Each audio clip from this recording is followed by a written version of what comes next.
சேப்பாக் உதயநிதியோட தொகுதி ரொம்ப சின்ன தொகுதி. 2,34,000 தான் ஓட்டு மொத்தமே. அதில் 89,000 கிட்டத்தட்ட 90,000 காலி போலி வாக்கு. அப்போ மீதி இருக்கிறது 1,50,000 தான். 1,50,000 1,52,000 வெறும் 75,000 ஓட்டு வாங்கினா ஜெயிச்சிடலாம்.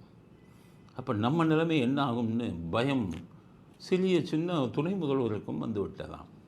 போன தடவை இந்த 2,34,000 ஓட்டில் 89,000 கள்ள ஓட்டு இருந்தும் அவர் என்ன பண்ணார், பாட்டாளி மக்கள் கட்சியோட ஒரு டீல் வச்சு நீங்கள் அந்த சீட்டை கேட்டு தோற்றுருங்க அப்படின்னு அவங்ககிட்ட ஒரு அமௌண்ட்டை பேசி அதிமுகலேருந்து பாட்டாளி மக்கள் கட்சி அந்த சீட்டை வாங்கி சேப்பாக்கில் நின்று தோத்தாங்க.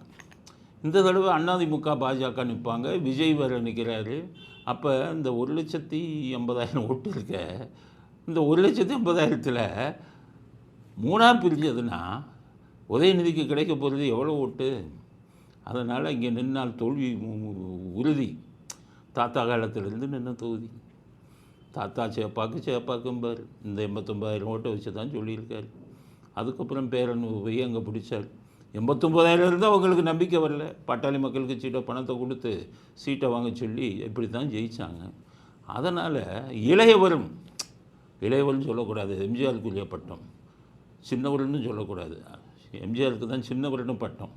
இளையவர்னு சொல்லவும் கூடாது, ஏன்னா துணை முதல்வர்னே சொல்லிடுவோம். துணை முதல்வரும் தோல்வி நிச்சயம் சேப்பாக்கில் அப்படிங்கிறத மனசில் வச்சு அவரும் வேறு தொகுதியை தேடிக்கொண்டிருக்கிறார்.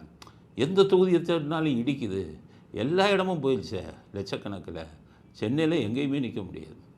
அதனால் தென் மாவட்டங்கள்லேயோ மற்ற மாவட்டங்கள்லேயோ போயிடலாம் அப்படின்னு தொகுதியை தேடிக்கொண்டிருக்கிறார் உதயநிதி அவர்களும் அப்படிங்கிற செய்தியும் வந்து